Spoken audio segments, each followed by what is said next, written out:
Dans cette vidéo, nous allons voir comment on fait pour superposer un polygone de fréquence sur un histogramme. Et je vais me servir de l'histogramme que nous avons fait dans une vidéo précédente, celui de la répartition de 50 employés selon le salaire de l'an dernier du document de travail. Et à ce moment-là, c'est ça, j'ai fait le polygone de fréquence dans une vidéo précédente aussi. Mais ce qui est à noter, c'est que le polygone de fréquence doit passer par le centre de chacun des rectangles ici. Donc à ce moment-là, il doit toucher en plein milieu de la classe finalement. Et il doit commencer une demi-classe plus tôt. Donc il commencerait à 0 à 36 300. Donc il serait à 0 ici, 36 300 à la coordonnée 36 300,0.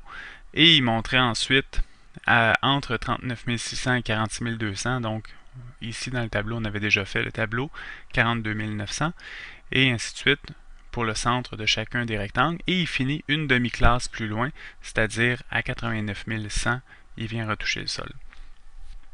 Donc, on va se servir principalement de l'histogramme et on va mettre de côté le polygone de fréquence. Je vais être obligé je vous avoue que pour faire la superposition des deux, on doit tricher un petit peu. Mais c'est plus une question d'affichage.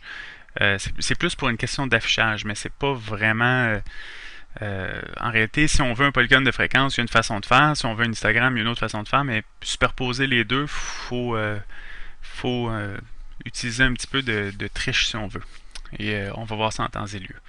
Donc, la première chose qu'on peut faire, c'est... pour pouvoir faire un polygone par-dessus, on doit rajouter une deuxième série de données. Donc, on va aller dans notre graphique ici, notre diagramme.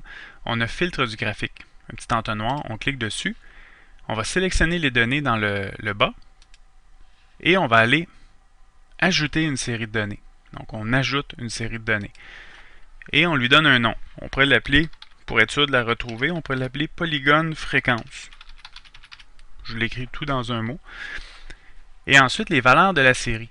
Les valeurs de la série, je vais m'assurer de prendre les pourcentages qui sont à 0 pour commencer et qui finissent à 0. Ces pourcentages-là, je les ai faits dans une vidéo précédente aussi quand j'ai fait le polygone de fréquence. Donc, je choisis ces valeurs-là. Et là, je vais faire OK. Ensuite, pour les valeurs des X, je ne veux pas que ça soit 1, 2, 3, 4, 5. Je veux que ça soit le centre de chacune de mes classes. Donc, je vais faire modifier. Et je vais aller chercher les centres de chacune de mes classes. Et je vais faire OK. Et je fais OK encore. Si vous voyez, là j'ai deux séries de données, une orange, une bleue. Celle qui est orange, moi je ne veux pas un histogramme. Ce que je vais faire, c'est que je vais cliquer dessus, juste histoire de la sélectionner au complet. Donc je clique, tous mes rectangles sont sélectionnés. Je m'en vais dans le menu Insertion en haut. Et je m'en vais dans les graphiques recommandés. Dans les graphiques recommandés, je vais choisir un polygone de fréquence comme on fait d'habitude. Donc, je vais aller dans les courbes 2D et je vais cliquer sur la première. Le polygone de fréquence est construit. Par contre, on remarque que la pointe ici, par exemple, ou n'importe quelle pointe, la pointe qui est en haut ici, devrait passer au centre du polygone de l'histogramme ici, au centre du rectangle de l'histogramme. Et ce n'est pas le cas. Donc, c'est là que je vous dis qu'on doit tricher un petit peu. Je vais cliquer sur mon histogramme et je vais modifier, avec le petit filtre ici, je vais modifier les données. Donc, je vais aller sélectionner les données. Je clique sur le petit filtre, je vais sélectionner les données. Je vais choisir ma série 1 qui correspond à mon histogramme et je vais la modifier. Le nom de la série, je ne suis pas obligé de le faire, je ne suis pas obligé de l'écrire. Je peux écrire histogramme par exemple, mais ça ne change rien, donc je ne l'écrirai pas. Les valeurs de la série, c'est là que je triche. Je dois cliquer là-dessus. Et au lieu de sélectionner vraiment mes pourcentages comme ça, je vais aller sélectionner la même colonne que mon polygone de fréquence. Et je vais accepter. Et